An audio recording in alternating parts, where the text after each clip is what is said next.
Obedience and the major studies associated with these concepts, and also understand different ways being in groups can influence attitude and behavior.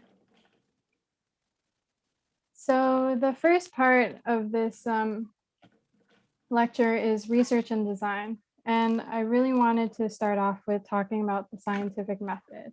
And so you can see here in the visual, we start off with observation and question, then background research, then the hypothesis, then the experiment, then analyzing results, and the conclusion.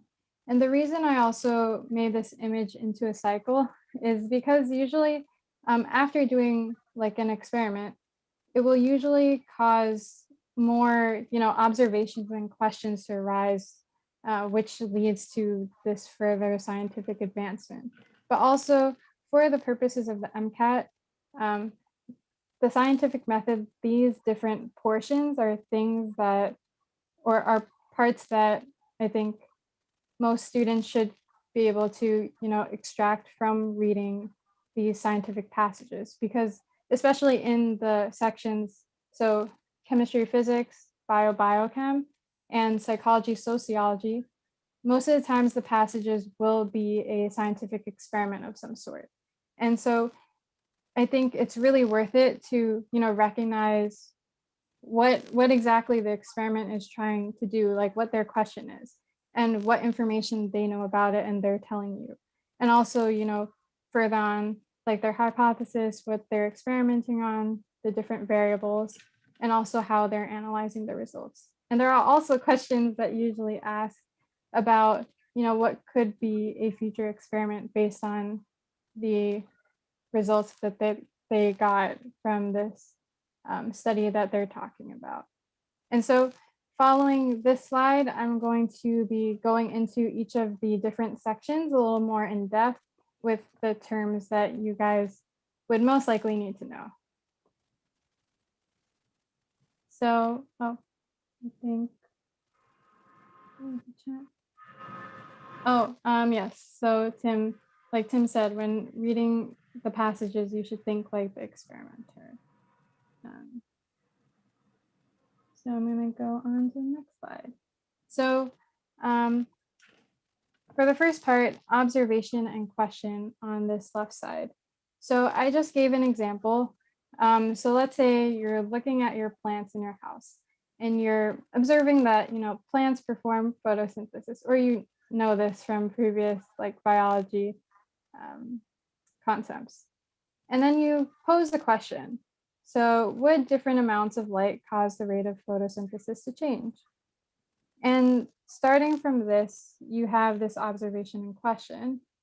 And after you pose this question, you would do background research. And so this would be the stage where you would be, looking into the properties of different photosynthetic plants, really understanding, how plants perform photosynthesis and what previous, researchers have done regarding photosynthesis in plants. But this is all just an example of an experiment using the parts of the scientific method.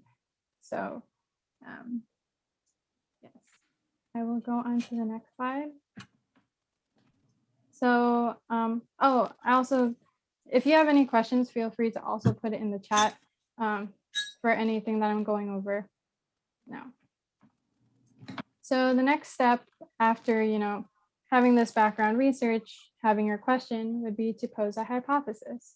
And what a hypothesis is, it's a precise statement used to explain a phenomenon that can be tested through experimentation or observation. And we will go more in depth into the difference between observational studies and experimental studies when I go into to talk about the different types of studies. But usually hypotheses are in an if-then statement form. So if we were using the example from, the question is, what would different amounts of light cause the rate of photosynthesis to change, right? Then like an example hypothesis could be, if a plant is exposed to more light, then the rate of photosynthesis would increase. And that would most likely be falling under an alternative hypothesis. And so what an alternative hypothesis is that it predicts a statistical significance between the variables being studied. And so in the example with the plants and photosynthesis, the variable, right, would be the amount of light that we're exposing this plant to. And the dependent variable, which I will also go into these terms a little more in the next slide. And the dependent variable would be the rate of photosynthesis. However, the experimenter wants to measure it. And, you know, the alternative hypothesis predicts this difference, the significance between these two variables. But usually in different experiments, there will also be a null hypothesis, which predicts no statistical significance between the variables being studied.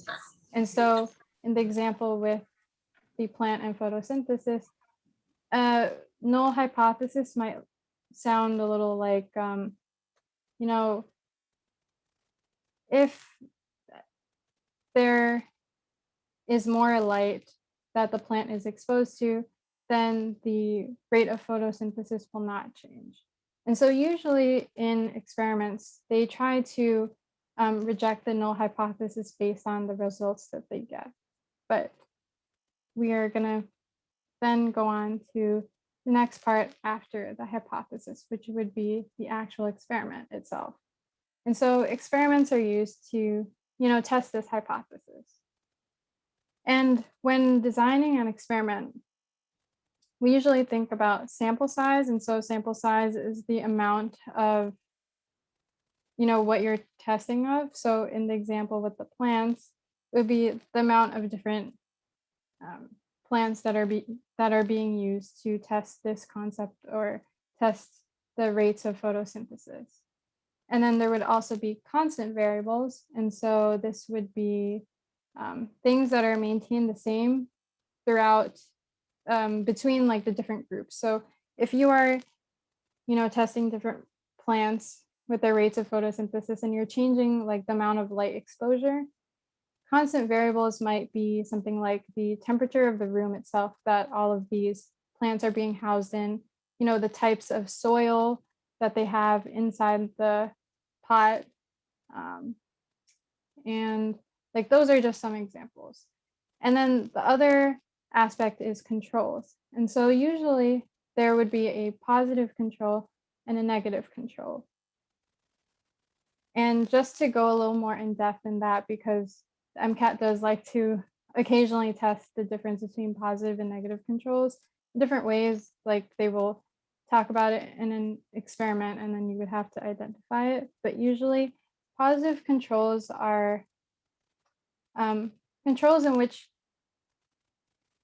based on previous studies, the experimenters already know that it will result in this positive outcome. So regarding plants and photosynthesis, if there is a known exposure of light that researchers know will cause a certain rate of photosynthesis to occur, then that would be an example of a positive control in order to make sure that their experiment is working the proper way. Also, negative controls are usually controls in which the experimenters are not expecting a result to come out. So with the example of plants and photosynthesis, if the experimenter was to put a plant while like covering all of the leaves and putting it in a dark room, that's usually considered a negative control because they are not expecting this plant to be performing photosynthesis if it's not being exposed to, you know, light at all. And so they also use this to make sure, they also use a negative control in order to make sure that there aren't any like outside flaws from their experiment that they are not aware of, at least for what they are planning to do and for, you know, comparing their results. And just to continue on, from the previous slide, I mentioned an independent variable and a dependent variable. And just to go into what both of these terms mean. So an independent variable is the variable that is usually being manipulated or deliberately changed. And the dependent variable, on the other hand, is the variable that is being observed and also changes in response to the independent variable. Usually when you're looking in a graph, if it, like for the example of plants and photosynthesis, if you were changing, as I mentioned, the different amount of light exposure for the plants, right? That would be the independent variable. And the independent variable is usually on the x-axis of a graph, if you're looking and tracking this change. While the dependent variable, so in our example, it would be the rate of photosynthesis, would be on the y-axis, this y-axis. And that's, what they're measuring from changing this independent variable. And so,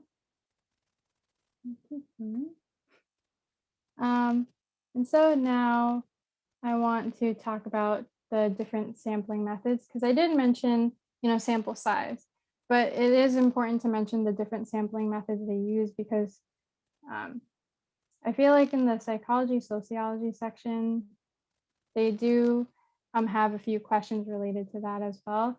And so there's a lot of text on this slide, so I'll just go over each of them. And I'll start with simple random sampling. And so what it is that each individual is chosen entirely by chance, and each member of the population has an equal chance or probability of being selected. Usually in experiments, random sampling is the best form of sampling, because you're just, there isn't any sampling bias, and it's generally a good way to represent a, population. The next sampling method would be systematic sampling, in which individuals are selected at regular intervals from the sampling frame. So an example would be if you were to say every 10th person of this classroom, right? You would pick like the 10th person every time as you keep going down the list for the regular intervals. And following that is stratified sampling, in which the population is first divided into subgroups or strata who all share a similar characteristic. So this would be like if you wanted to separate the population by different classes, upper, middle, lower, and you would want to, take samples from each of these classes, then that's how, the population would be divided into subgroups first, and then you would pick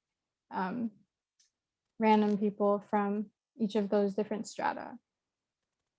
Following that would be clustered sampling, which is when subgroups of the population are used as a sampling unit rather than individuals. So for the first three terms, that was all based on like picking people from each of these groups, right? But for clustered sampling, is if we were doing the example of the different classes, then you would be, taking this group of the lower class, the middle class, and the upper class. And then following that, so the first four are, related to like more probability sampling.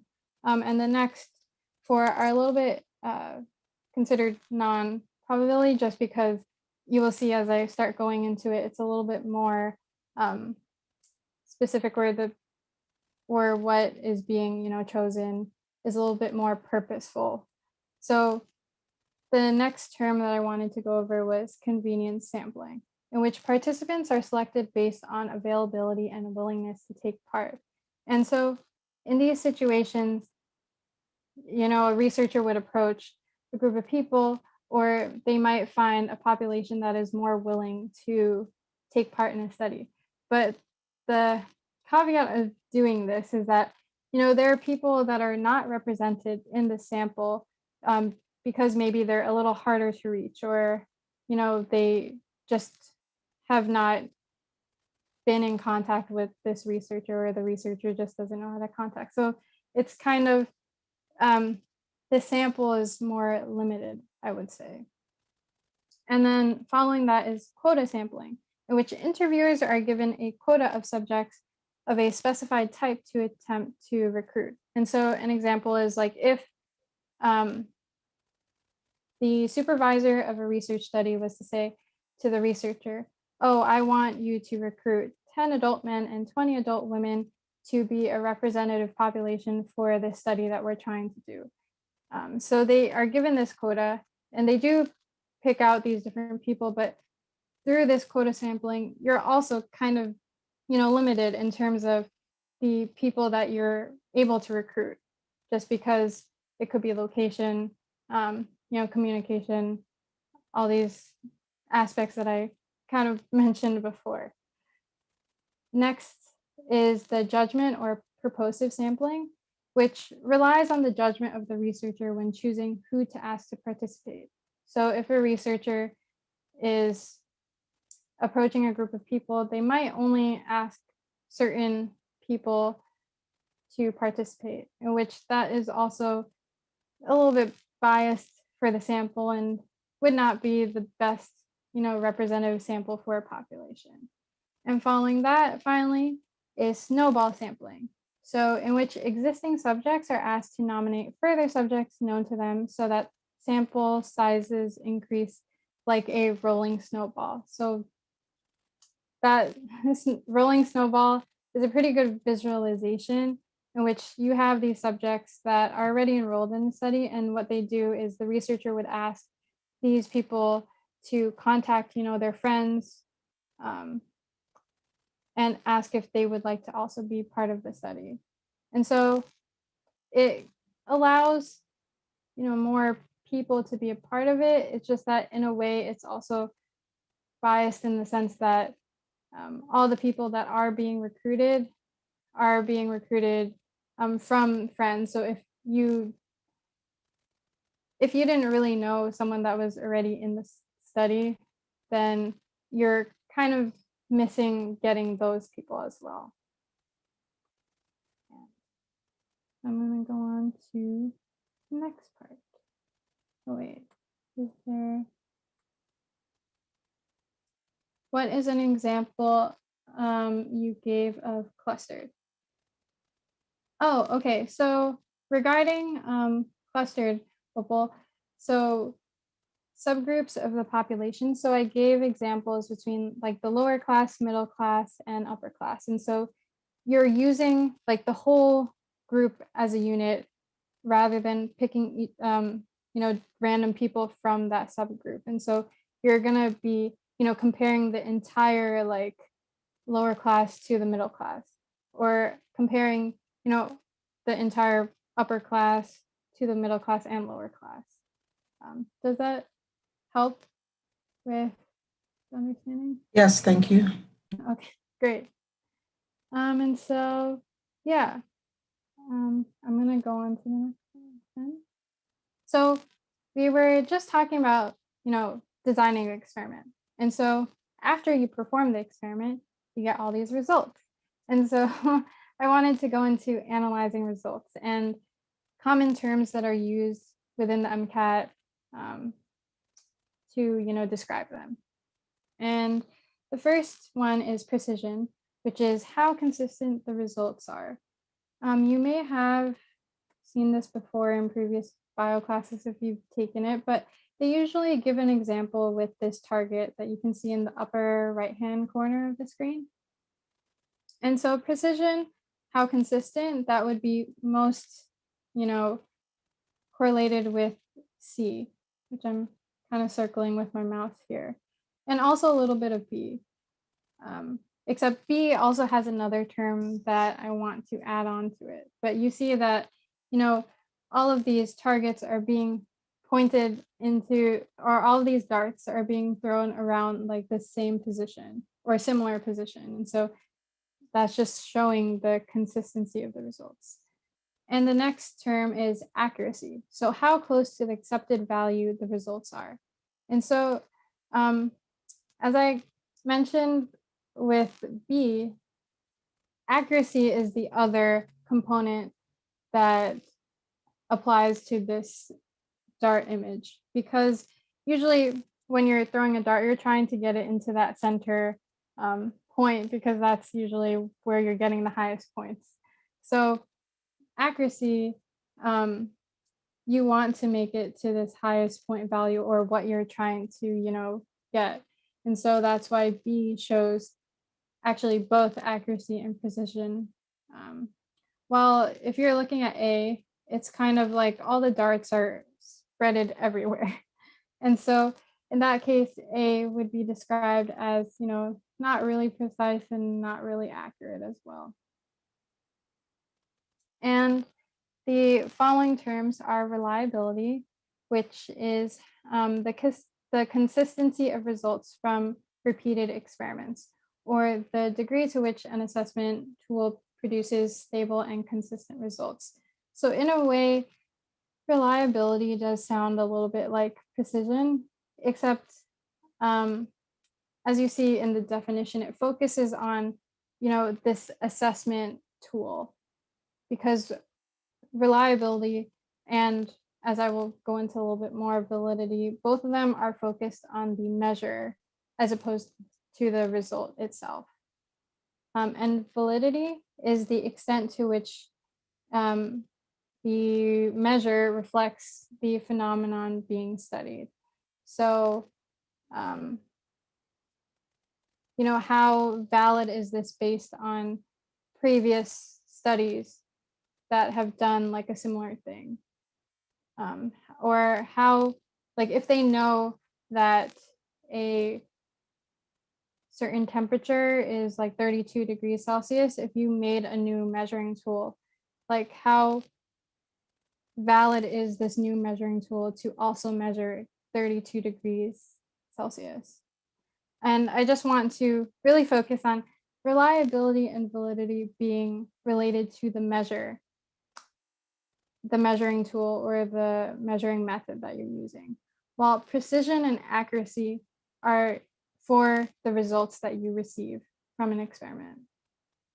Because when I was taking the exam, I was a little confused about these points. And so I feel like they like to test on it quite a lot. So just having those two, understanding the differences between these terms, even though they sound similar, is pretty important.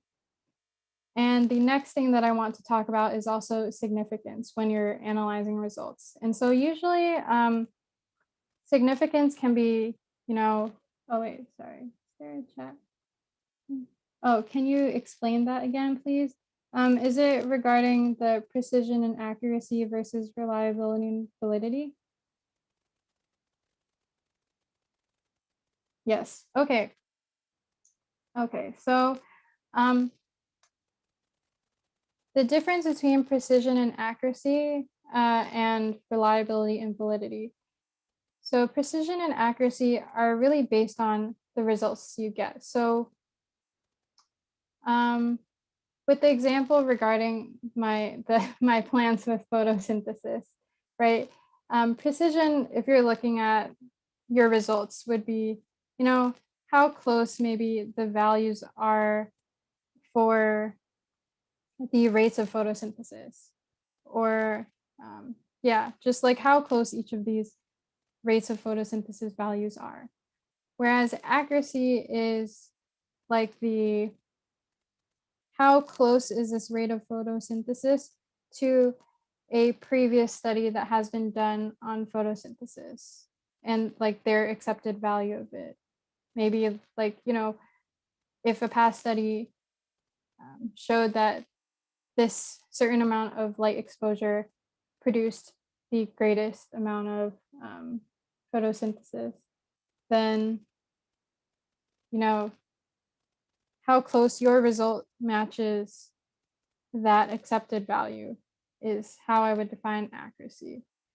And precision and accuracy, right, are just based on the results that you get from your experiment yourself. Whereas reliability and validity are related to the measuring tool that you're using. So how reliable is, let's say, how reliable is the tool that you're using to measure the rate of photosynthesis? Like if you're looking at the readings from the tool, it might be like an oxygen reader being used in your experiment and also, other experiments. How similar are the results to each other? How consistent are the results, and how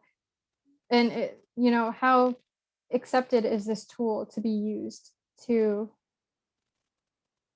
measure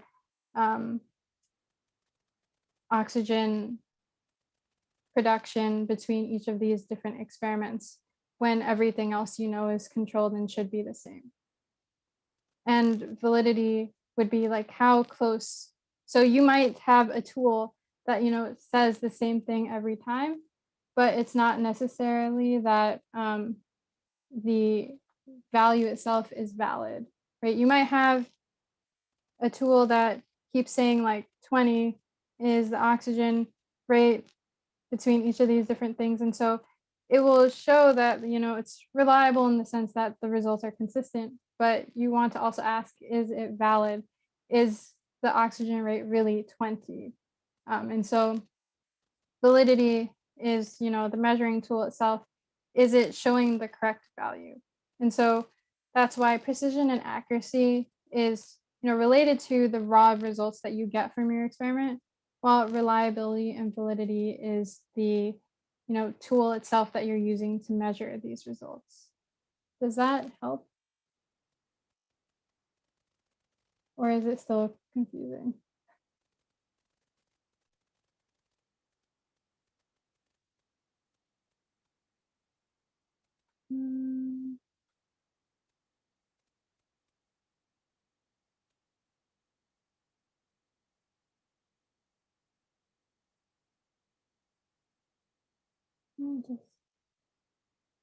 Okay. Well, hopefully, Keith, that was helpful. Okay. So yes, I'm going to have a few questions a little later on. Opal. Yeah. Okay. So regarding significance, as I was mentioning before, when you're analyzing the results you want to see for this significance, and usually it's indicated on passages by like an asterisk, like a star, or they'll also mention it within, like underneath a graph, they might have a note saying like another symbol is used to represent significance. It might be from like different lines or other methods. But significance is usually like from statistical tests, and they determine this from, p-values, t-tests. There are a whole bunch of other different statistical tests and measures that they use. But for the purposes of the MCAT, usually they will say, what their symbol is for what is determined like a significant difference. And only if you have this symbol between the graphs is when you can truly say that there is a significant difference between these values. Without that measuring tool, without that indication, you can't for sure say that there is a significant difference. And so I feel like in the psychology, sociology section, they really like to, pop in that word there, like a significant difference. If their graph does not say that there is like a symbol indicating that significant difference between like two bar graphs, for example, you cannot for sure say that. I just want to make sure you guys know that part. And so now I'm going to go over to the first question. So I believe, Tim, you'll pull up the poll, but I'll give you like a minute to answer this. I mean, 2 minutes, sorry.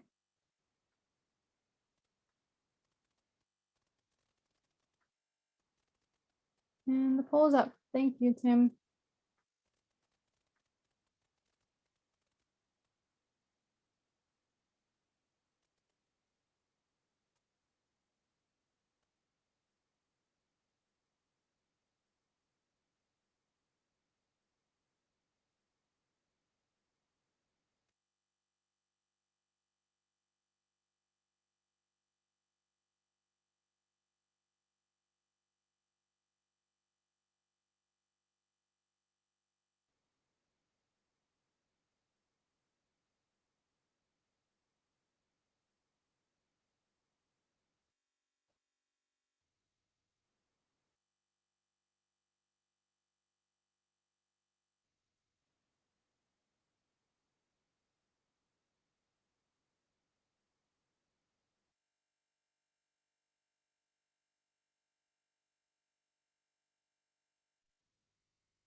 Okay, Tim, does it seem like, Yeah, so we have 20% saying A, 40% saying B, mhm. and then 20% saying C, 20% saying D.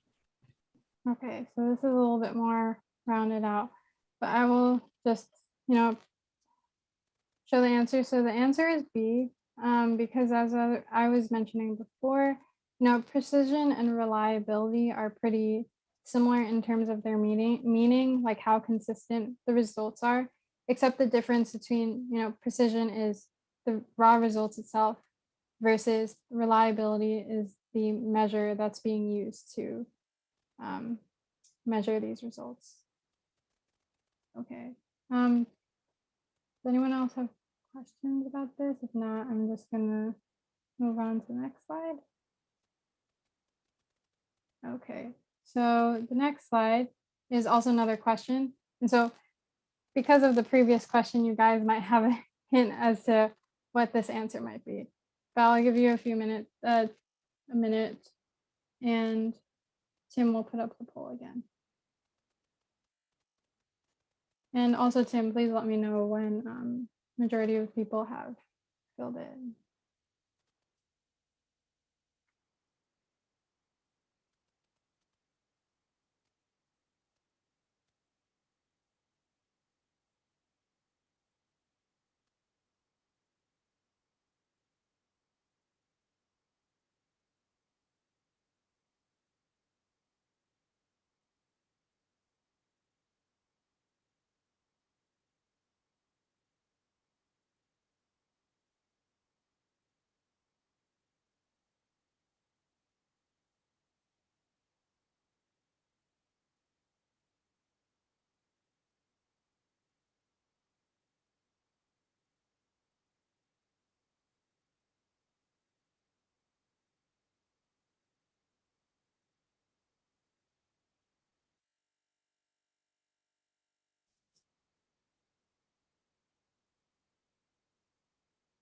All right, so 83% said C and 17% said D. Okay, so the majority is correct here. It would be accuracy. As mentioned before, accuracy sounds the idea sounds pretty similar to validity. It's just the difference between raw results as opposed to the measure being used. And then I'll move on. I think I'm gonna speed it up a little Question, bit. Jenelle. Oh yeah.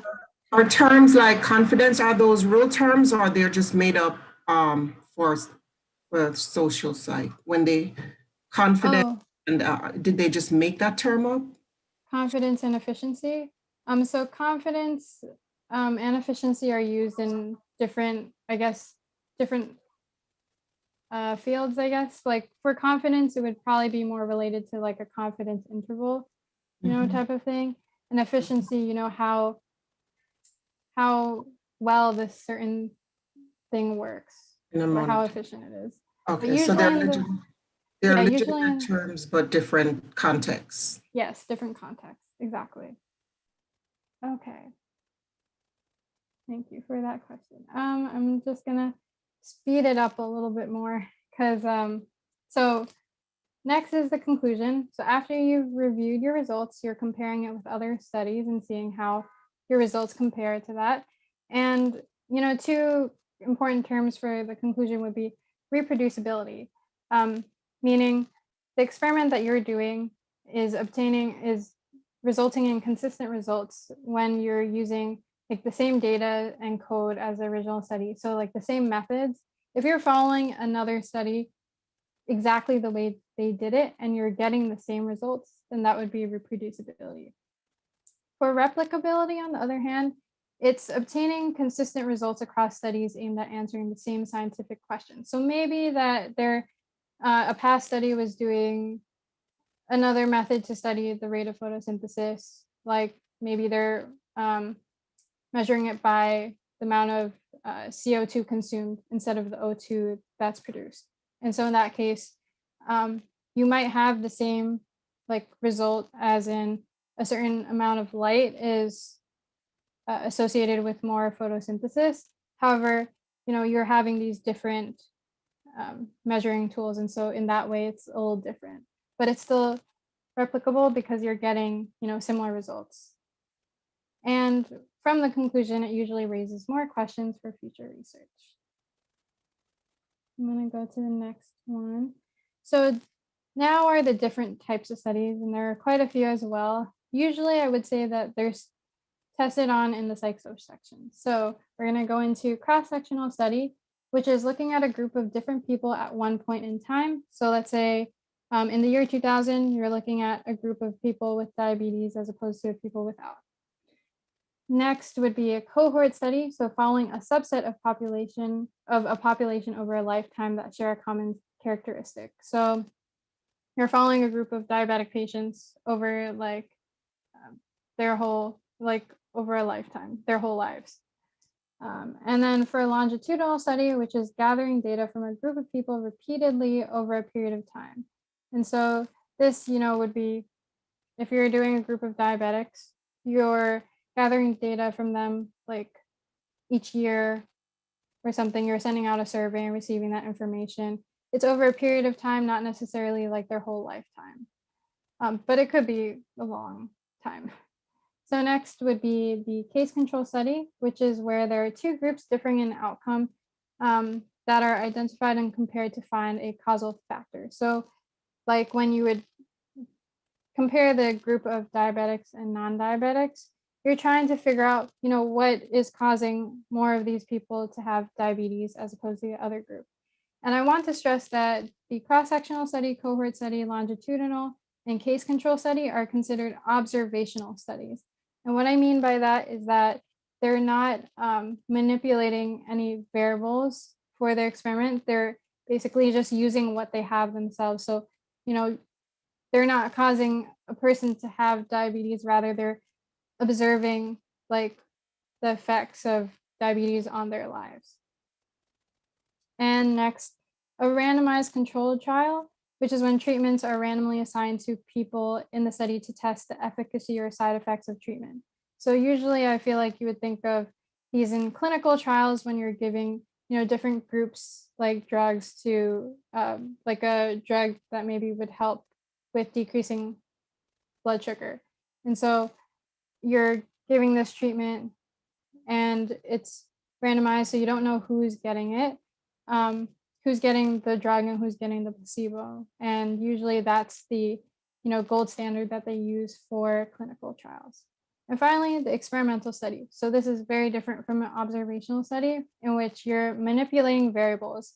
And usually you would have these independent and dependent variables in experimental studies because everything else would be controlled. And so I'm going to go on to the next slide because this will talk about the results from them. So I really want to also stress the difference between correlation versus causation. And correlation means that there is a relationship or pattern between the values of two variables. So in observational studies, you will likely see correlations, but you cannot necessarily say that it's causation. As in, you might see that maybe less exercise is associated with more obesity, but you can't necessarily say that it's because of the less exercise that causes more obesity unless you have this controlled experiment, in which case you're controlling for all these things and you only know that it's the exercise that is causing that. And so causation, as you can see underneath here, is when one event causes another event to occur, and it can only be determined from an appropriately designed experiment while controlling and having constants for that experiment. Also, regarding correlation, R values are used to show this correlation degree. So anything where R value is greater than 0 is considered positive. Specifically though, if it's greater than 0.7, it's considered like strong correlation. And then negative correlation would be anything if the R is less than 0. Same thing though, regarding like the strength, greater than negative 0.7 would be considered strong. And then 0 correlation is when R is just equal to 0. I have a question. Mm-hmm. Where did these R values come from? I'm just confused on that. Oh, right. The R values, it's just the way that usually analysts use to measure correlation. And sometimes they might mention this on the exam, but just so you know, this is what our values, represent for correlation. And yes, Opal, you're raising your hand. Yes, you made a distinction between the top four, those four others being observational, the cross-section cohort. Oh, yes. Yeah, I was told that there are some experiments that has to be totally observational, because, for example, if you were testing smoking in pregnant women to see how it affects their baby, you would not necessarily give a pregnant woman a pack of cigarettes and tell her, I'm doing a study, can you smoke these cigarettes? So Yeah. is that why you made the distinction that one is all observational versus non-observational? Is that why did you make the distinction? Yes, I wanted to make the distinction to segue into the difference between correlation and causation, and also the fact of adding like an additional variable. Usually in observational studies, you're only looking at what you have. So the information that you have. So in your example with the pregnant women and smoking, you would look at, pregnant women who are already smoking, let's say, as opposed to, giving them cigarettes to smoke, which, I mean, it might be for an experimental study, but I really hope that they wouldn't do an experimental study with that. What I'm And saying, so, there's certain experiments you just cannot do because of the injury to the participant. So is that why it's, that's what I'm trying to think, is that why it's all just observe? Well, you wouldn't observe, right? Because you pack of cigarettes to smoke, like with, so I guess in a way it could be regarding like the benefit for those who are in the study, but usually observational studies don't want to like change anything else regarding what they're looking at. Only for experimental studies when they're specifically, controlling for everything else, making sure these two groups have almost everything similar except for the thing that they're studying. That's the time when they would have like a manipulation of some sort of variable. Does that help? yeah, it will eventually as you continue. Yeah, I just need to go over the definitions. That's it. That's fine. Thanks. Oh, okay, yeah. The definitions may take a little bit longer to sink in, but anyway, if this video is on YouTube, so you can rewatch it and just, remember it a little more. Sure. Yeah. And so, yes, the correlation versus causation was the reason why I wanted to distinguish between observational and experimental studies. So I'm going to go to the next slide. And this is where we're going to start another question. So, Sam, if you could put up a poll with 5 answer choices. Yeah.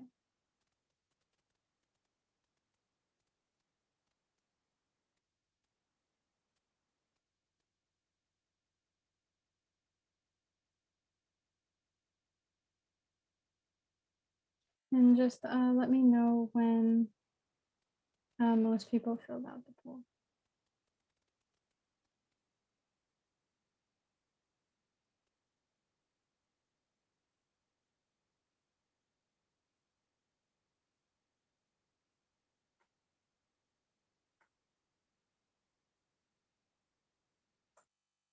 Oh, shoot.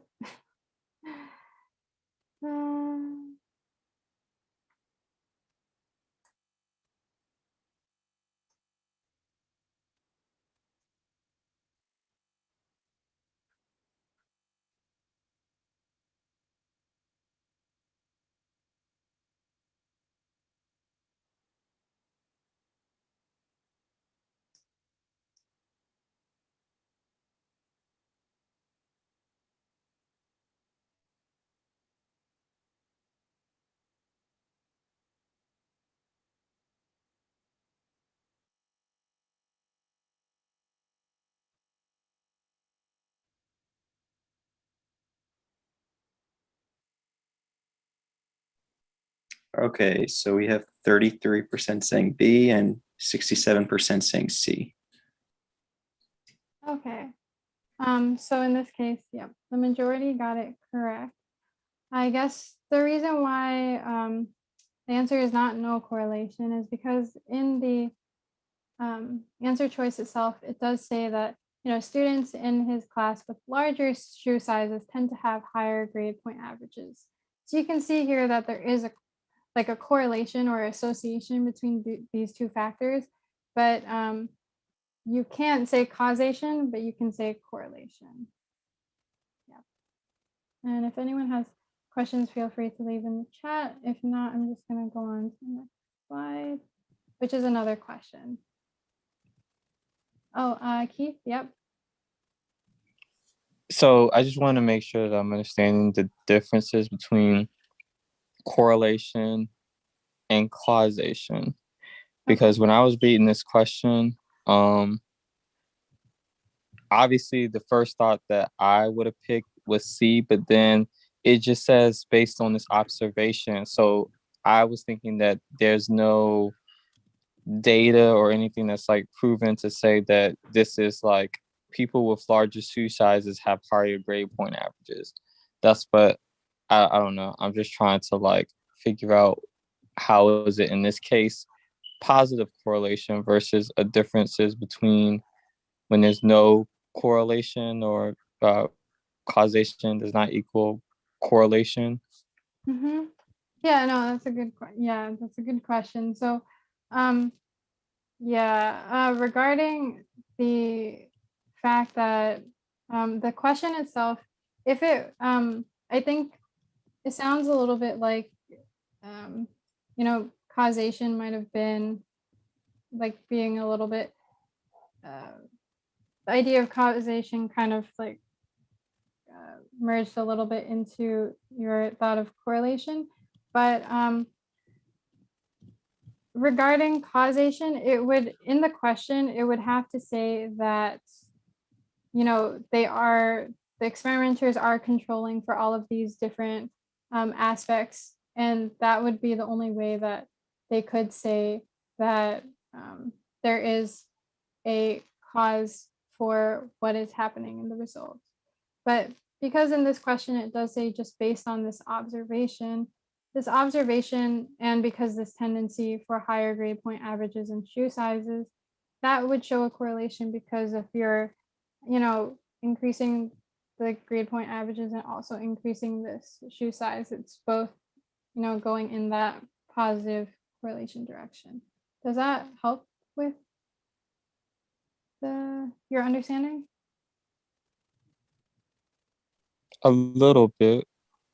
I guess which part is still kind of confusing? I guess just the fact that in this instance, we are supposed to know that that was positive correlation, but in another instance, that wouldn't be the exception. And so I'm just like trying to clearly like distinguish the differences between like the two, because he was just looking at it. It was like, okay, I see the differences between these 5 people, and I see that all these 5 people have higher grade point averages with larger feet, larger shoe sizes than the other people who didn't. So I guess that's like why I'm like really like confused over the correct answer for that. Okay. So like obviously, like because I know like on the MCAT they're gonna have those like feel good answers like, oh, like this is what they want you to choose, but that's not the correct answer. So that's why I was like, I don't really understand fully. Okay, so I guess I'm just, let me know if it's still confusing after. But for this question in particular, because they said based on this observation, and just to go back to the other slide previously, I was talking about how observational studies are, associated with correlation, which means that there is some kind of relationship or pattern between the values of the two variables, right? So if we're going here, we see that there is this, association. It seems like larger shoe sizes tend to have higher grade point averages. So you can see that there is like this pattern where if you're looking at this first, image, when shoe sizes or when shoe sizes increase here, there tend to be also higher grade point averages. And so you will tend to see this, positive correlation. And so, because they're observing this and they're seeing this relationship between these two factors, it would be considered positive. In the event that you would be looking at something that has no correlation, it might be something like larger shoe sizes tend to have like all these varied grade point averages. In that case, like it probably wouldn't show that like having a larger shoe size would be associated, with any grade point averages, because it's like the values are just everywhere. And then for just to also answer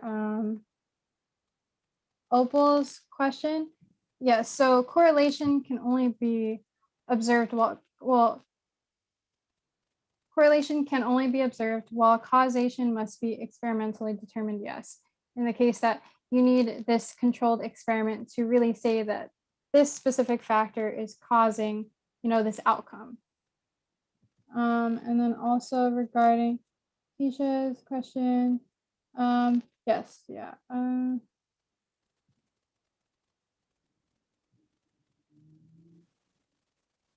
Yep, so Keisha's also gave a helpful, explanation regarding, what is positive correlation as opposed to negative correlation, and then also, completely no correlation. So does that help, guys? You could just mention in chat or unmute.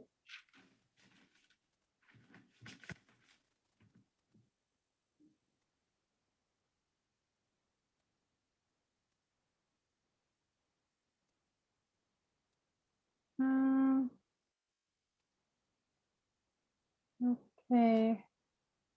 Hopefully it helps. Thanks, Joyce. Okay, so I guess wait. Okay. Thanks, Sam. Okay, I'm gonna go on to the next question then. Yeah, if you have any questions while you're thinking about this as well, please let me know. And yep, if Tim, you could put up the poll, that'd be great.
Mhm.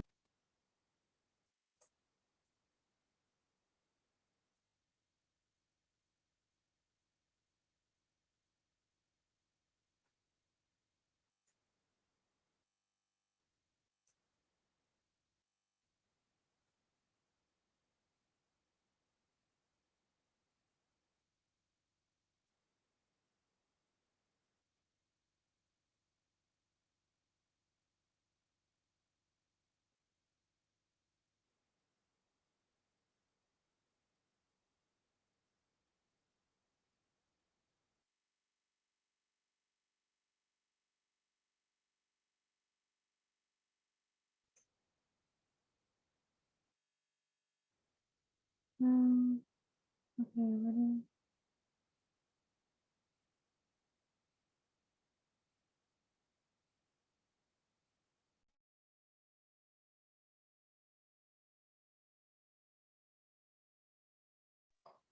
Tim, just let me know when, no, most people have answered. All right, so we have 75% saying D and 25% saying C.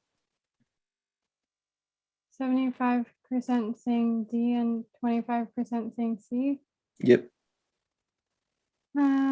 Okay, so I know this question is a little tricky,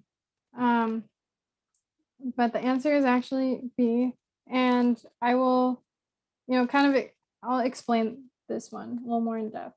So the question asks, data from a certain city shows that the size of an individual's home is positively correlated with individual's life expectancy. So we're thinking that, bigger house associated with longer life. It's asking which of the following factors would best explain why this correlation does not necessarily imply that the size of an individual's home is the main cause of increased life expectancy. So it's asking which of these answer choices would best explain like another reason of why something is causing a longer life, as opposed to just an individual's home, like the size of an individual's home, like what the question is saying. So if we're looking at answer choice A, larger homes have more safety features and amenities, which lead to increased life expectancy. This answer choice is sort of just, hopping off of what the positive correlation has already shown. So they're not really adding, another factor that's explaining why there's an increased life expectancy for these individuals with larger homes. And I'm going to go, so C, the citizens were not selected at random for the study.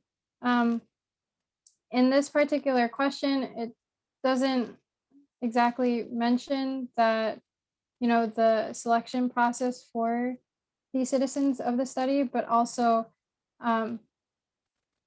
even if they weren't selected at random for the study, it doesn't quite explain, how that not random selection could cause increased life expectancy. For D, there are more people living in small homes than large homes in the city.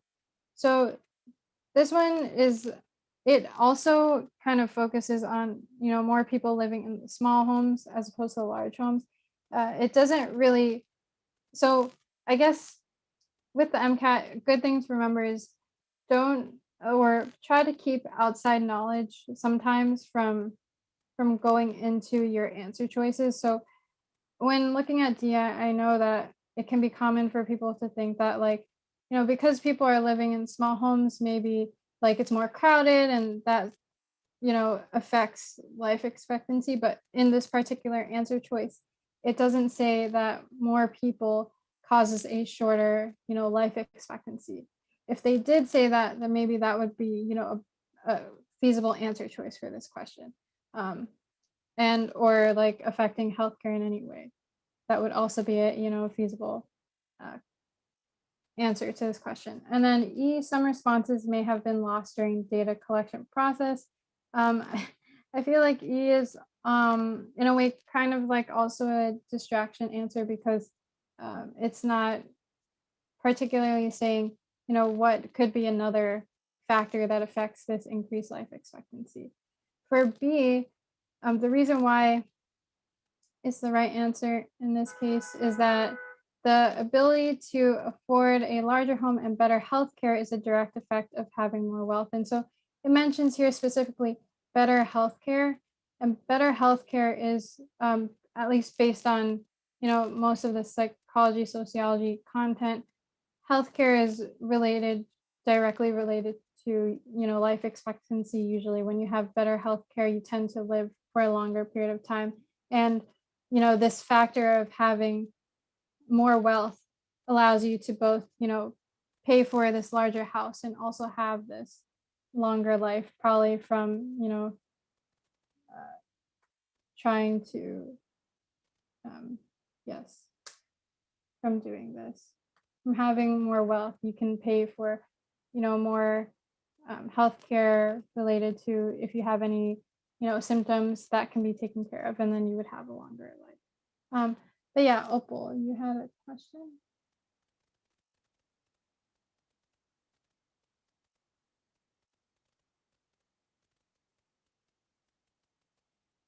All right, Opal, are you still here? Oh, I'm sorry. Uh-huh. Yes, I find that my problem is in answering these sociology questions is not exactly understanding what the question is asking, because when you explained, they want another example of why. See, I didn't get that. So like, I don't know why this question was hard to, No, yeah, I feel like this what was the one of question asking the me? trickier questions.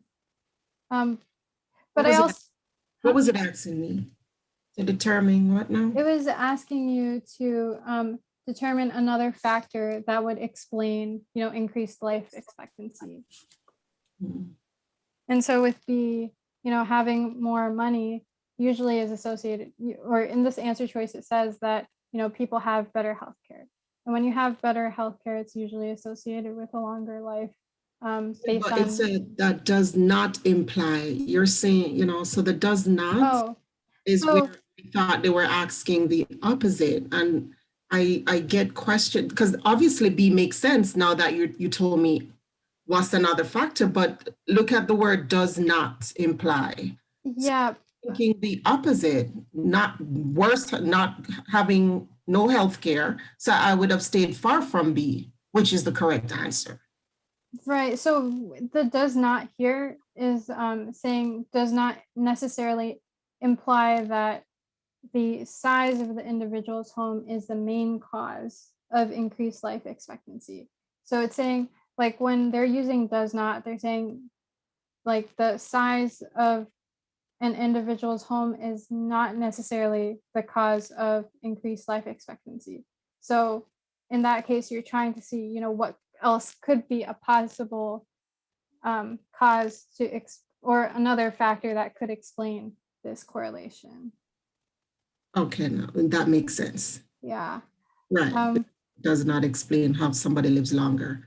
The size of your home would not, Okay, got it. Thank you. Right. Yeah. No, these questions, I wanted to include this question because, you know, you will most likely see a question worded in this way. And sometimes it gets pretty confusing, especially when you're like reading a lot of passages in a row. So just to keep your mind alert when you're reading these questions, you know, make sure you know which like the does not refer to, and also make sure that if there's a not, to recognize that not. Okay, I'm gonna go on to the next one if there aren't any other questions. And so I'm gonna start talking about attitudes and behavior with group. This is more focused with psych soc.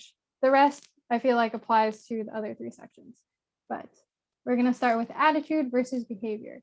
So attitude is usually a learned tendency to evaluate people, issues, events, and objects in a certain way. So on the left side, attitude is like a thought of what you're thinking of and when you're looking at all these things. And behavior is an organism's activities in response to external or internal stimuli. So I gave this example on the right bottom, which is like someone being like a boss being angry because of maybe like the coworker not doing a particular thing. And so like a big thing that they like to test about is conformity and obedience. So I'm going to start talking about conformity, which is a tendency for people to modify their behavior so that it is in line with group norms. And within conformity, it's broken into informative influence. So looking for guidance and assuming that the group is correct, like when you're not really sure what to do. So you might have friends that, influence your decisions because you're not really sure of what your thoughts are on a subject. And so you just kind of go along with them.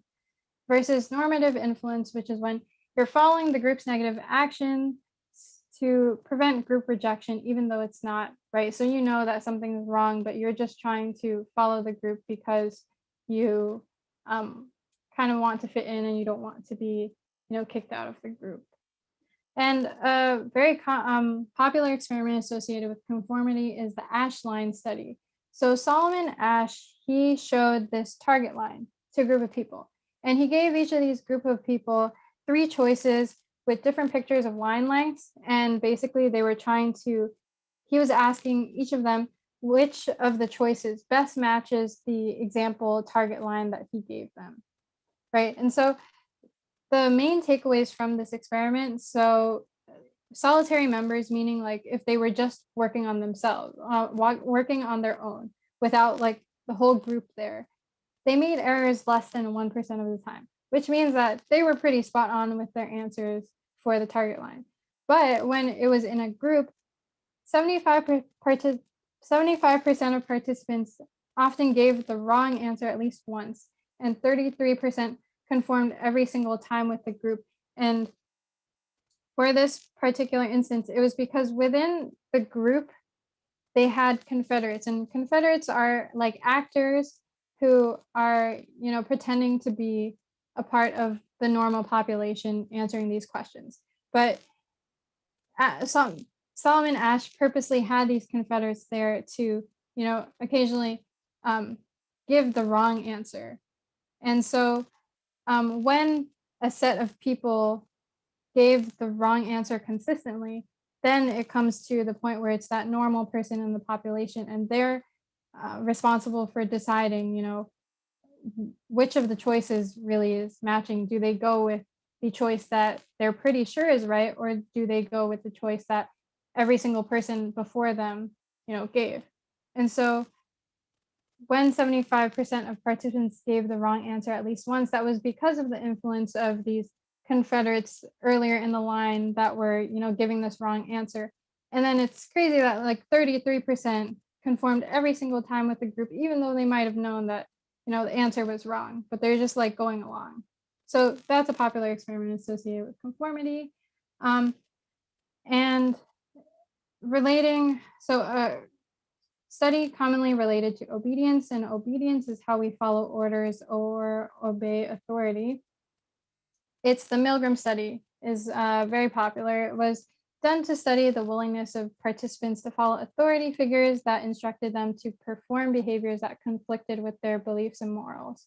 So when the participants were enrolled to be a part of this study, they were told that it was actually for looking at punishment and memory learning. And the design, as you can see on the right side, right, is that there was a teacher here and a learner. And the teacher was instructed to teach the learner a number of words. The teacher was the normal person from the population that they were testing, while on the other hand, the learner was another confederate that was used in their study, an actor. And so what the teacher was supposed to do was to shock the learner in increasing voltage every time the learner gave the wrong answer, right? And the experimenter is the one that's also in the room, giving guidance to what the teacher is supposed to do. So there were many instances actually where, the teacher themselves were, not sure. So the teacher is not able to see like the learner directly, but they are able to hear like their responses to shock. And so they kind of, because they are actors, they gave, not necessarily the truest responses to the shock, because I think most of them actually were not physically shocked. But so the teacher, even though they were recognizing that, the learner was screaming because of how high the voltage was supposedly, they were still instructed by the experimenter to keep going. And really, a lot of the results of the experiments were shocking, because actually 65% shocked all the way to 450 voltage, which is the highest voltage that they're supposed to have in the study, because of the experimenter's instruction to keep going, even though the teacher themselves were, probably not wanting to shock the learner anymore. And so that's a very popular study associated with obedience that you guys would have to learn. And then finally, there's also a study related to both conformity and obedience, which is the Zimbardo prison study, or the Stanford prison experiment. And this was looking to see how conformity/obedience can result in acts different from usual, or even contrary to how they would think or act. And so Zimbardo he recruited Stanford students to be a part of this study. And the students knew all about this study. They were given all the information, they willingly participated. And what Zimbardo did was he broke them up into a group of guards or prisoners. So the role of guards, they couldn't physically harm prisoners, but could create fear, loss of privacy, loss of control, and loss of individuality. And so the study, was just watching like the interactions between these groups of prisoners and guards over, it was originally supposed to be a 2-week period. But as you can see in this next bullet point, the study had to be stopped early, because by day 2, prisoners were starting to have mental breakdowns, and about half of the prisoners by day 6 were having these mental breakdowns. So it wasn't, good to keep doing this experiment anymore. But like, this experiment does show us that about the influence situation can have on our behavior and the role of internalization, because of, they were originally, all of these students knew who they were originally, but because of this experiment where they were, assigned to be these guards or prisoners, it really affected, how they thought of themselves, probably the prisoners, because they were suddenly subjected to being under the rule of these guards, and the acts that the guards were doing was like really tough on them. And so it both shows conformity in the sense that, conforming to, what your group is supposed to be doing, and obedience in the sense that, the prisoners had to be obedient to the guards, and they were learning how to do that. So that's another important experiment. And then I also wanted to talk about the different factors that influence conformity and obedience. And usually these are group size. So usually you're more likely to conform in groups of 3 to 5, unanimity. So when opinions of the group are unanimous, there's a higher chance of conformity/obedience. So like in the Ash experiment, when people were, like, the answers were pretty similar. One supporter answered correctly before the experimenter, and full compliance of participants dropped to 5%. So when the answers in the group are unanimous, meaning it's pretty similar, then there's a higher chance for people to continue going with that. But in this Ash experiment example, having this person actually answer the right answer, as opposed to, what the Confederates were doing with giving the wrong answer in a setting, allowed, these other participants to also, probably think their mind and their own answer. Next would be group status, mostly related for obedience. Regarding an example of children in popular groups, so usually in a popular group in school, they'll try to, listen to this popular group and also find ways to be more like them, right? And then group cohesion, when you're feeling a connection with the group, you're more likely to conform and be obedient to their actions. Next would be observed behavior. So whether we believe our behavior is observed. I will go into this a little more with the Hawthorne effect later, but usually when you believe your behavior is being observed, you will try to do, the best possible thing, and probably conform to, what other people are doing. Public response, some behaviors are returned with acceptance or shunning. So when other behaviors are, accepted with shunning, you would probably do the behavior to conform with the rest of the group because it is accepted. And also physical proximity. Usually people that are closer to each other physically happen to conform more. Yep. And so group interactions are another topic that they also like to test on a lot, which is bystander effect, meaning that an individual may feel less inclined to take action because of the presence of others in a group. And this is usually due to the diffusion of responsibility. So because all of these people are looking at a situation happening, they feel that they're less personally responsible and less likely to take action because of all these other people that also could potentially, take this action, but maybe those other people aren't doing anything at all. And so the biggest example with this was the case of Kitty Genovese, who was a 28-year-old woman living in New York City. She was stabbed, raped, and robbed while 38 people were in the vicinity, but they didn't do anything. I think there was only like one person at the end who might have done something, but you would think that usually a bunch of people would do something in a situation like that, but really with the bystander effect, they didn't end up doing anything. Only in New York City. Awful, yeah. But okay, so I'm gonna go with social facilitation is another term that they like to use a lot in answer choices. It means when the most dominant response for a behavior is shown. So when, like, let's say you're practicing an instrument, right? And you maybe change something last minute with your piece. But because you've been practicing this piece for so long, when a bunch of people are watching you, the most dominant response would most likely be the thing that you practice the most, right? It probably wouldn't end up being that little change that you made. You might forget it while you're being looked at it. So really, social facilitation is like that most dominant response for your behavior of, your past experience of what you've been doing for that. Another term is social loafing, which is a tendency to put less effort in group tasks if the individual contribution is not evaluated.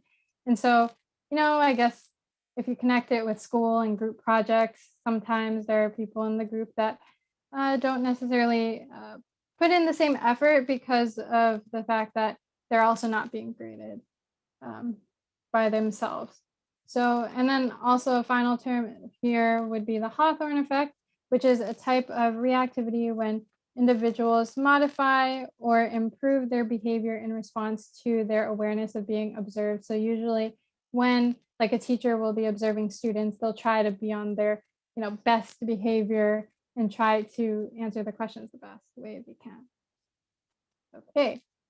And next, we're going to also talk about problem solving or decision making in groups. And so continuing with groups, there can also be group polarization, which is a phenomenon where group decision making actually amplifies the original opinion of group members. So this is only in the case when a majority or most of the group or all of the group themselves have the same idea. So let's say there's a group of people that believe in training a cat with treats as opposed to maybe like pulling a collar. So all of these people may have this thought to train a cat with treats better, like together in this, all of these individuals have this idea and they're put into a room together. What happens with group polarization is that their, discussions end up making their feelings even stronger regarding this position that they take. Also, in the instance where maybe there are a few that, feel maybe a collar might be better, or they don't feel so strong against either way, being in this environment where there are a group of people with this idea that training a cat with treats is better will cause that person to eventually, go with that position as well. And then groupthink is when you're maintaining harmony among group members because you feel that it's more important than carefully analyzing the problem at hand. So what happens is usually it's in a cohesive, insulated group with, respected leaders, and others happen to suppress their opinions because they want to create this harmony and not, go against the leader's thoughts. And so an example here is like the leader says to put down a mischievous cat in order to protect the neighborhood. Because maybe in the past this cat was doing a lot of these things, and he thinks that it would be harmful to the neighborhood. And when they're in this group, let's say a council for the neighborhood, this leader says this, instead of the other council members arguing to not put down this cat because maybe the stuff that the cat was doing wasn't that crazy and it shouldn't really harm the neighborhood, they end up just agreeing to put down the cat because they just don't want to have this argument anymore. But solutions for groupthink that they also like to test on in the MCAT could be either bringing in outsiders, not letting the leaders share their opinions right away, so allowing the people to keep, discussing, and also having smaller groups, because the larger the group, the more likely, for these people to just conform and listen to the leader. And so I'm just going to go right into another question. And I think we have a couple of questions here, and then that would be the end. So if you guys have any questions about anything prior, just, I guess, guys, keep it to after all the questions are done, and then we can have, a discussion about that. But Tim, also let me know, please, when the poll is all answered.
Hello? Okay, so 67% said A, 33% said C. So 63% said, oh wait, sorry, 67% Said A, A, and then 33 C. 33C. Okay, so I'm just gonna put the answer. It's C.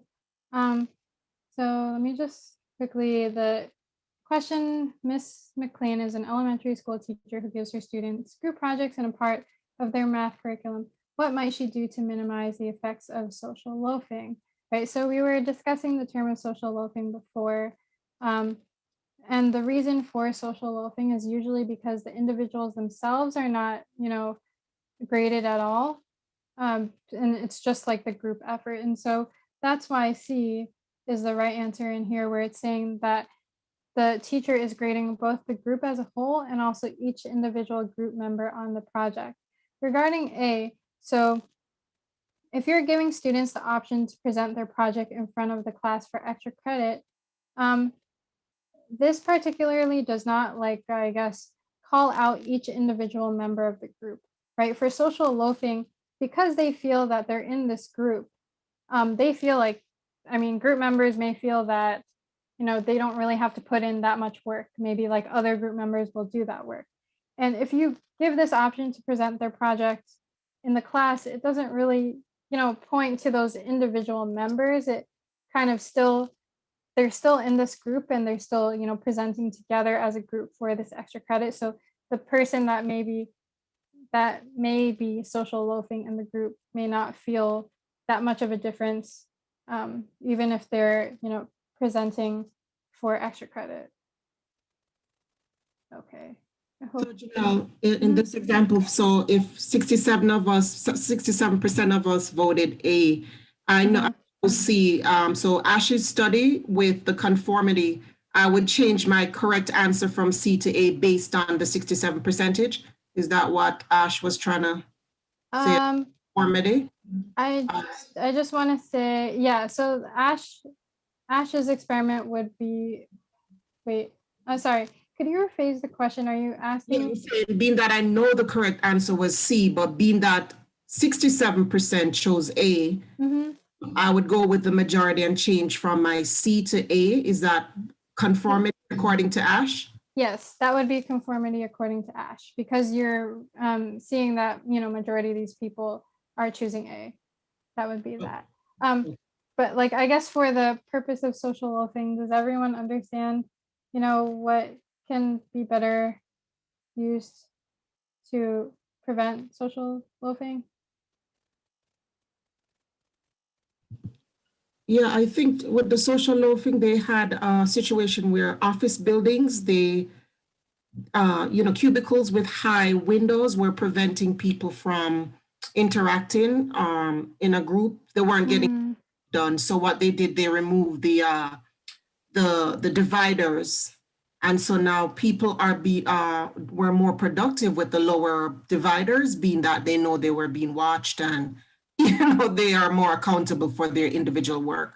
So my understanding of whatever your question just was, what question you just asked, that's the answer. Yeah. Okay, great. Well, that's actually a really great example. I didn't even know that they. What was the question again? I know it answered that because I read it somewhere.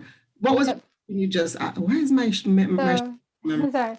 The question was saying so Miss McLean is giving a group project to her students as part of their math class, and what might she do to minimize the effects of social loafing? So spot on about the individual members. And regarding Neusha's question regarding what is the meaning of social loafing, we just went over it here, where it's a tendency to put, less effort into group tasks if the individual contribution is not evaluated. So because you're working together in a group, sometimes there may be a group member who, because they're not graded particularly, they feel like they don't have to put as much effort into like this group project as much as other people, because maybe other people will take on more work in that case. And so they're not obligated, to put in their own effort because they're not being graded for it. And so that's why for this answer choice, C is the correct answer. Hopefully that helps. And I'm gonna go on to the next slide then. So this is another question, and just, take a few minutes to answer it and let me know, Tim, when the poll is done.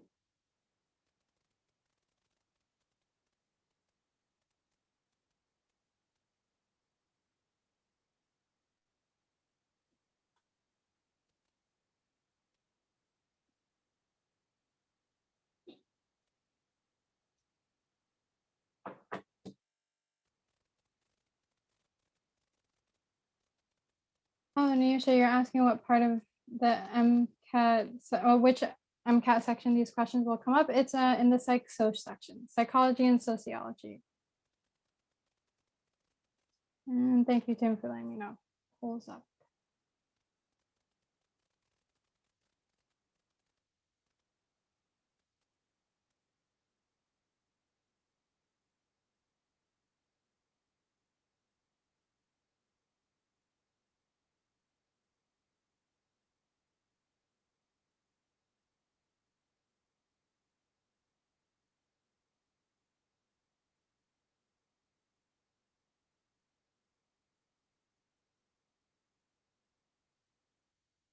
Oh, are these based on the passage you just read? Oh no, these are completely like discrete questions themselves based on the terms that we were explaining earlier, or that I was explaining earlier.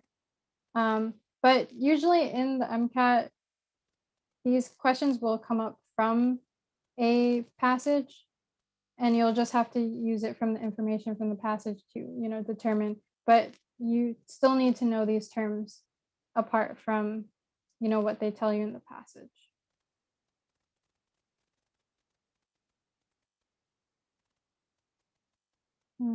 Yeah. So if you happen to review psych-soc already, then I think hopefully you guys should be able to answer this question. Or if you were Okay, listening. so. Yep. All right, so we're 25% A, 25% B, and 50% D. 50% D, okay.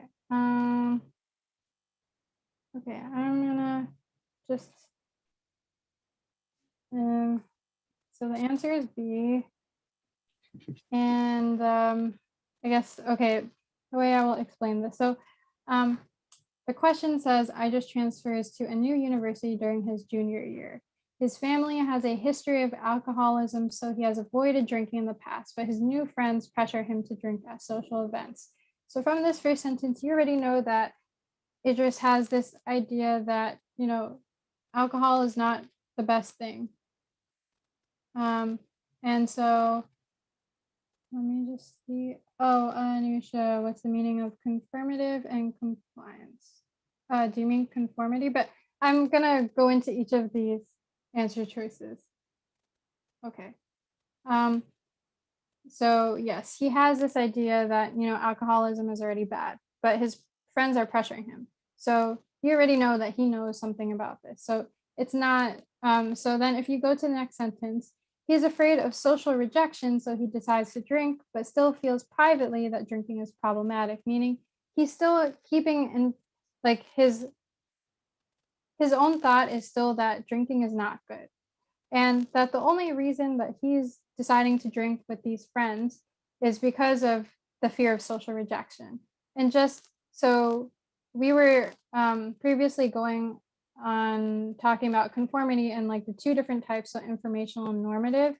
Informational normative conformity, Nusha, is when a person doesn't necessarily know about like the subject. So in this case, if, you know, he doesn't really know that much about alcoholism and his group of friends is drinking a lot of alcohol, then he might just go ahead with them because he thinks that, you know, they have better guidance on what to do. But normative conformity, on the other hand, is when you have this, you know, you already know that in his case, alcohol drinking is bad. So, but he's still doing it because he's afraid of social rejection. And so that's why for this question, the first part of the answer choice is normative conformity. And so then you're left with B and D. And so what's the difference between compliance and internalization? So compliance, as we mentioned before, is you know, going along with the ideas of the group. But internalization is a little more in depth than that. It's internalization is when, it's when the people feel in themselves and in their own thoughts that this is also, you know, a thing that's fine to do. In this particular answer choice, in this particular question, it says here that he still privately feels that drinking is problematic. In an instance where internalization would be the correct answer. It would have to be that he himself feels that drinking is good, drinking is completely fine. And that's different from compliance, where compliance is you can follow the group, but you don't necessarily have to feel internally that it's the, right thing to do. Hopefully does that help answer the difference between conformity and compliance, Nisha? Yeah, kind of. Is there a part that's still confusing? Oh, okay. I have a quick question. Mm-hmm. So internalization is doing something, but you don't know if it's wrong. Internalization is when you're doing something and you, based on the group, if they think that it's fine, then you also feel in yourself that it's fine, even though like maybe previously you thought that it was not fine. So yeah, what you described before sounded a little bit more like I guess informational conformity, where it's like you aren't really sure what to think, but you kind of just follow them because they think it's fine. Okay, cool. Thank you. Yeah, no problem. Yeah, happy to help. Okay, so if there's no more questions, I'm going to go to the next question. And this is focusing on groupthink. So.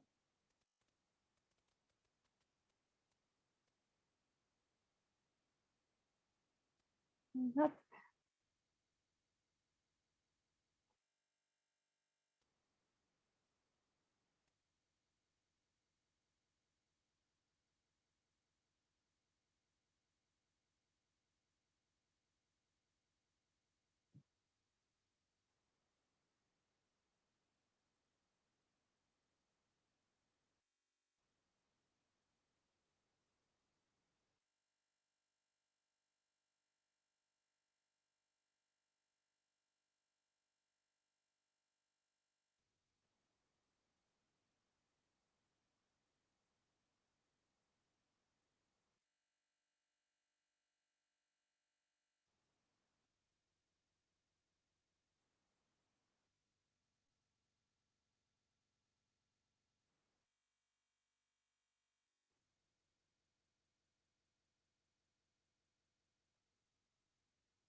Okay, one. Is everyone already? Did everyone already answer?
Okay. How is the poll going?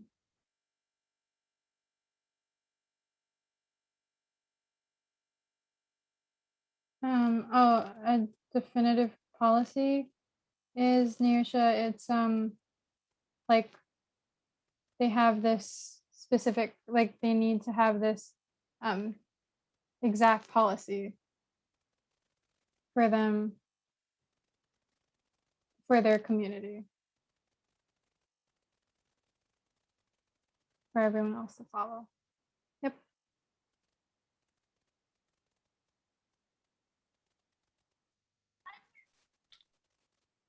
Okay, so 67% said A, 33% said B.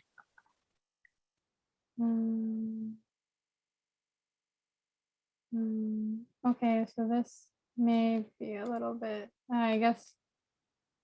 So the answer is C. Just to reiterate about groupthink, it's usually when, you know, people in a group are trying to maintain harmony, so they don't try to argue or critique anyone else, especially not the leader. And so this question is specifically asking about how might the leader reduce groupthink and, you know, create, I guess, in the sense, more argument, more critiques, because usually, you know, these extra critiques and arguments do help with a better, you know, decision in the end. And in the earlier slide, I mentioned some solutions for groupthink, which is that they could either, you know, prevent the leader from saying his opinions in the beginning of this discussion, that, you know, the leader could encourage people to argue more, and also to encourage smaller group sizes so that there would be a higher chance of arguments. And so that's why in this case, the answer is C.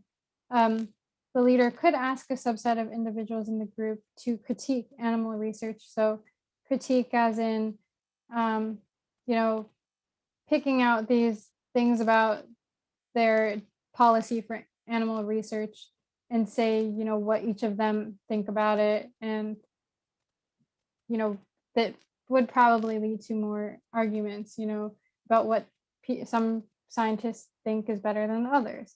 And a subset is like a smaller group of the individuals. Yeah. Like Mark said, critique, to give criticism, subset, a smaller group. And so that's why, so regarding A and B, A, asking the groups not to argue with one another is actually promoting harmony and actually would increase groupthink. You know, the idea of groupthink, of creating harmony across the group with this leader. And also B, relating his opinion at the beginning of the discussion would probably cause, you know, more people to just agree with that opinion, and would also promote groupthink instead of reducing it. And then D is also regarding the, you know,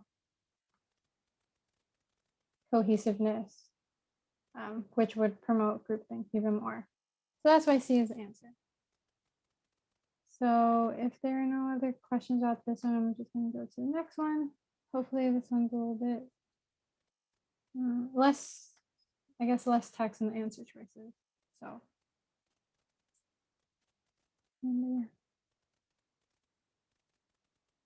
And Tim, let me know when everyone's filled out the poll.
Can I explain the meaning of the choices? Oh,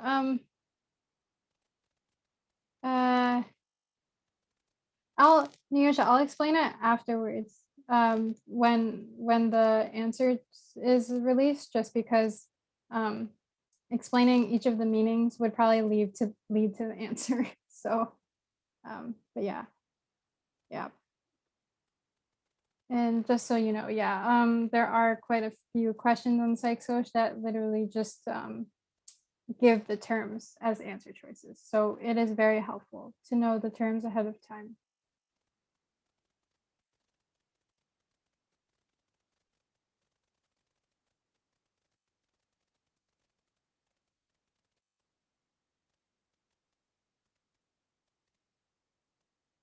No, they don't usually explicitly give you the term. You're kind of expected to study all of these terms ahead of time, and they give you the term as an answer choice, but they don't tell you what it means. Your job is to pick the answer choice that best fits the prompt or the question.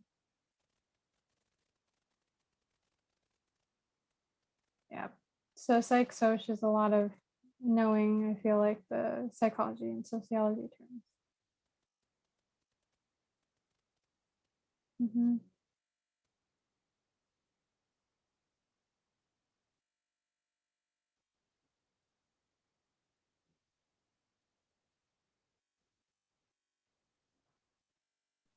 Okay, so the results 33% said A, third said C, third said D. Okay, so this case, the answer is A. We're on third for C and D as well, right? So I guess I will go into this question and also the choices and explain the terms. So the question says, a group of women are planning to hike to Mount Baldy in California. The group members are somewhat cautious and each wants to be prepared for the experience. So they're already like a little bit cautious here. They're like, should we hike on Mount Baldy? Maybe there's something else that can cause us not to. So when the women arrive at the mountain, a park ranger tells them that there's a chance that it may rain. They decide that the situation is too dangerous and cancel the hike.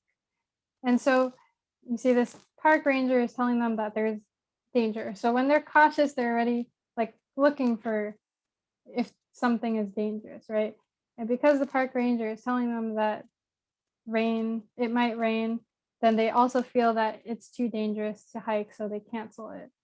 And the question is, which group process informed their decision? So I guess I'll go for, so B, social facilitation, just to reiterate, is when a group is kind of watching a performer. Like I'll give an example of a group watching a performer, and let's say a performer is practicing an instrument, they will most likely be practicing for a certain amount of time, right? And if they decide to change something in their piece just a little bit, usually they wouldn't have practiced that little change as much as what they were practicing beforehand. And what social facilitation is that it produces the outcome that's more common to occur. So like in the case of the instrument player playing, they would probably then do what they've been practicing for such a long time, as opposed to that little change that they decided to do like at the end. Conformity is when, by the influence of a group, an individual decides to follow what each of the group members are doing. And so I will say, and then for groupthink, it's when, these groups are trying to create this harmony by a leader who's deciding. What? Hey sis, Oh, sorry. want to do a diet with me? What diet? It's a diet that it's a mandatory. No. Oh, I'm sorry. What's that word for small? Kaiwo, I think you're unmuted. So sorry. Oh, okay. Sorry about that. Yes, groupthink, you're trying to create harmony where there is this leader. And so to explain why these answer choices would not be right, Social facilitation, it's not saying here that a group is, watching these group of women planning to hike, but also none of you picked it, so that's good. Conformity, it's not conformity because these group of women are together already. It's not really the answer. The question itself is not talking about an individual being influenced by this group. Like they're already together as a group. And then for groupthink, it's trying to maintain harmony, right, with a leader. So in this particular question, they're not saying if any of these group of women are more of a leader than the others. It says that they all together here decide that the situation is too dangerous and decide to cancel the hike. And so the reason why A is the correct answer, group polarization, so that means, when groups already have this particular idea or individuals of a group already have this idea, and being in a group together, increases their thoughts about this particular idea. And so in this question, all these women are already really cautious about hiking. They feel like it's dangerous. And then having this additional fact from the park ranger that it's going to rain, and following that they have another, group meeting, they decide that it's too dangerous. And so because they decide it's, too dangerous, that, increase of awareness about danger of the hike is why group polarization would be, correct, because they were already a little bit cautious about it. Then they get this information and convene amongst themselves, and they feel like it's super dangerous. So they just decide to stop it together. And it's sort of like feeding from each of the different members, I guess, to make this grand idea that it's very dangerous. And sorry, Opal, as I was explaining, I saw that you raised your hand. It's getting late. So group polarization is not necessarily like a cult thing. I always thought maybe it only applies to cults, like if, you're into human sacrifice and then they decide, okay, let's get a human sacrifice, then it's group. So it's not always about, not for cults. It could be. No, Okay. Yeah, it's not always applied to a cult. It's just applied to a group, just a group that convenes, whether it be like a student group or, some group that they just put together people who have similar views or some kind of thing. Okay, thank you. I got it. Thank you. Okay, so I'm going to go on to this, which is just thank you. That was the last question. And just a reminder, we have office hours every Saturday from 12 to 2 p.m. If you have any questions about this or other topics, I'm going to try to get this PowerPoint or recording out to you. If you don't find them, please message me on the GroupMe. Also, this video is being recorded on YouTube Live, so actually it will be on the Socratic Med YouTube channel. So that would be the recording, and the PowerPoint I'll get to you by the end of tonight. Yes, if you guys have any questions as well, feel free to ask it now. Yeah, as Tim said, we're going to post the PowerPoint on the GroupMe. Opal, are these questions for standalone then passage-based? Yes, these questions are more like, the questions that I gave are discrete questions, but usually within psychology, sociology, you will get passages that still talk about these points. Yeah. I have a question. Mm-hmm. So for the next session that you guys are going to be running, is it going to be the same topics or is it going to be different topics? It's going to be different. So actually next week, since it's Memorial Day weekend, we are not having a session. The week after, though, I guess the week after will still be psych soc because of the rearrangement that happened, but it will be more focused on, like the brain, parts of the brain that you guys would have to know as well. Got it. Thank you. Mm-hmm.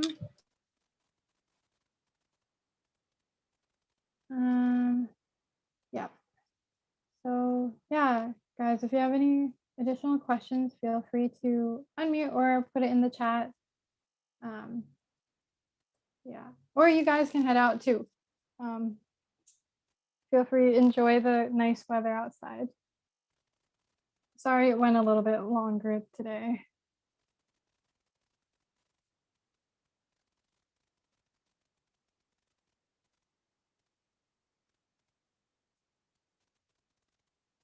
Yep, you too. Enjoy the rest of the weekend.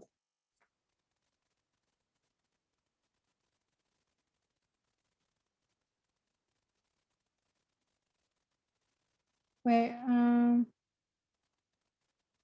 sorry, Niyosha's question. I have a question. What medical schools are considering? What should I do as an undergraduate research? And for research, what do...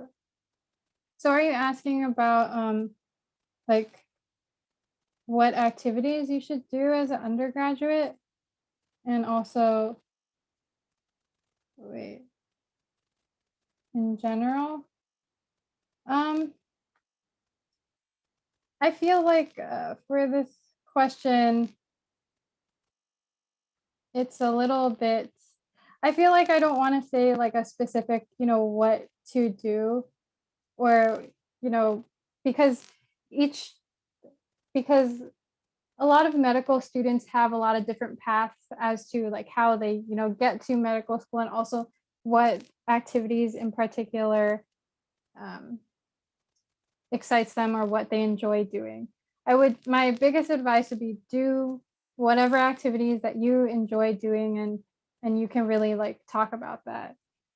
But I think definitely you should have some clinical experience, I would say, because, just, getting the feel of how the clinics or hospitals are run, that would be helpful. So at least a little bit about what physicians do. Regarding research as well, a lot of medical students do research a lot of pre-med students do research. But really there isn't a particular like research area that you necessarily need to do. Like I know a bunch of other people who, do research in psychology, sociology. They also do it in biology with the basic sciences. So really it's whatever research that you feel is interesting to you. Yeah. And like Mark said, yeah, doing what you are interested in that is related to medicine. But yeah, honestly, just do what interests you, and what what you are interested in may be like directly correlated with shadowing physicians or things like that. That's more I guess in the clinical sphere. But there are also a bunch of people who are in all these different types of clubs during it. Oh, Nisha, what about being a full-time versus part-time? Do they consider that? Well, usually, yeah, medical school admissions committees do, as they say, like a holistic review. So they're looking at the application as a whole. And if you did, if you were a full-time versus part-time student, if you had to work or things like that to support your education, they will probably have that, on the application to talk about. So medical schools would be able to hear from you, what your experience was as a full-time, part-time, yeah.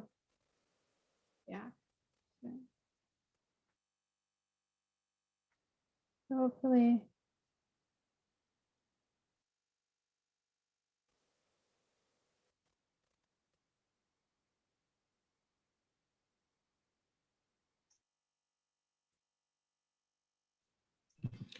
Jenelle, quick question. If in the Zimbardo study they had to terminate it early, so how were they able to know what they were studying if the study had to test? How were they able to get because we're doing the scientific model, how were they able to get conclusions, being that they had to prematurely terminate?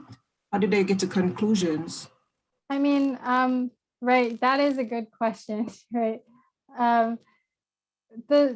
I mean, in a lot of sources, they will say that the Zimbardo prison experiment study was not a good scientific study. Like they will say that there was a lot of things that they didn't account for, you know, and especially this detriment that it has on the individuals that were a part of it. You know, usually you're doing scientific studies to better the future and better these individuals. And this was just completely like not a great one. But I guess the results that they got, they were more regarding in like, I guess, correlation in that case, and just trying to sum up, you know, what happened exactly.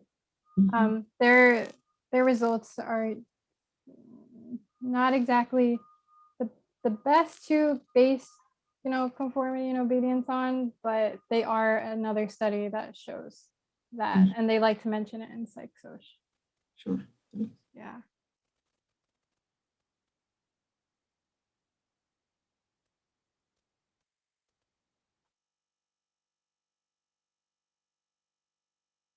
Name of the books in the group chat.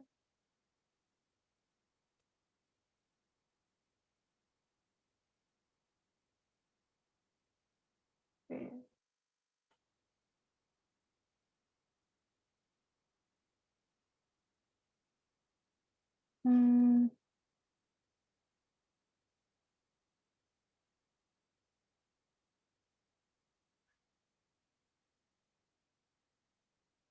I guess I don't know if, wait, Mark, if you were saying the yes was to putting the name of the books in the group chat. But I will say that, you know, a lot of different students feel that different prep books are helpful for them in different ways. So there's like Kaplan, there's Princeton, there's Exam Crackers. Yeah, I was just gonna like post like a couple of the options. Like you don't have to buy all of them because they all cover the same stuff, but you would get maybe one, maybe two of the books, Okay. yeah, of the companies, yeah. Okay, great, yeah. Yeah, so just try it out, like try a little bit, see if you know, borrow these books or something, try it out, see if you like how they explain it. If you don't really, then maybe you can try like a different book, you know, and then by all that trial and error, you'll find out, you know, which books help work for you the best. Okay. Yep, I'll mention it on the group chat. Does anyone else have any questions?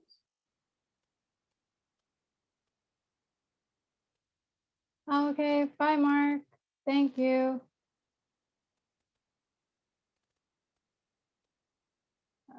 Which books are more content or questions based? I think most of the, you know, review prep books themselves are, you know, they have like the big section of content, and then they usually have like a set of questions. Oh, see you next week, Opal. Thank you for coming. Yeah, like Tim liked Exam Crackers for practice. I personally liked Kaplan for the explanation and practice.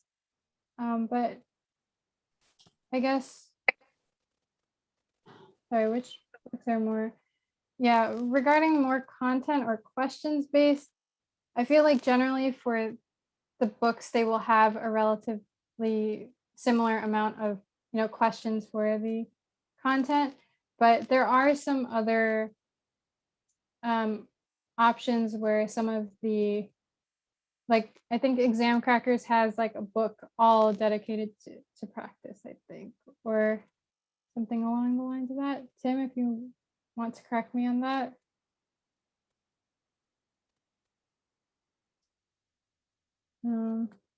Yeah, I think when you go through the different companies' books, you'll be able to flip through it and see, you know, how many questions they actually give. Oh wait, Jenelle, did you say What? something? Oh yes, I had a question. So for Exam Crackers, were there books that like focus solely just on practice questions? I think there were a few, right? The Yeah. 101s thing. Yeah, the exam crackers 101 passages, those are really good. They're the style is really similar to the AMC, but their passages are like more on the harder side, but they're definitely passages that you could see on the AMC. Like they're not out of the scope of the AMC, like they're not at a difficulty level like beyond the MCAT. They're like at the higher end of the MCAT passages, medium to higher end difficulty. Oh, But- Niyosha's also asking which editions. I would don't just go know with the that. latest editions typically. Can you put the exact name on the chat? Oh, the exact name is what Tim just put, so I'll just put it here. UWorld is really good too. Yes, I really like UWorld. They have a bunch of questions and passages. I would totally recommend practicing on UWorld. Is UWorld better than exam crackers? It's really dependent on what your preference is when you're studying. I personally didn't use exam crackers, but Tim used it. So, you know, whatever works for you, just try out some. I know UWorld has like a trial period before you need to buy like the subscription. So if you go do some questions from UWorld and you do some questions from exam crackers, you know, just try it out and see which thing you might prefer.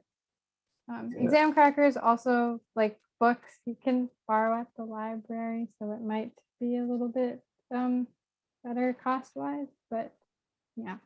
Yeah, I mean, to weigh in real quick, I felt like the exam crackers passages were just so similar to the actual AMC. Like the really hard passages that you find on the AMC, like, and you'll see them. Like, don't be mistaken. Like you'll probably get more than you're expecting on the actual test. Where like those really hard passages, and they can really throw you off, like just your momentum. I found that exam crackers helped a lot to get used to seeing those kinds of passages. And in that regard, it helped bring my score up a lot. But then UWorld is really good with narrowing down on content. Like I liked using UWorld towards the end where I just went through all those passage-based questions and I figured out like what I needed to kind of like review again. And the nice thing about UWorld is the explanations are so in depth that you can just use the explanation as a really solid content review to you know close up any gaps in knowledge. Oh yeah, I definitely agree with that. It definitely helped with my content review for UWorld. But Tim, do you think we should stop the YouTube live or keep going? Yeah, that's true. It's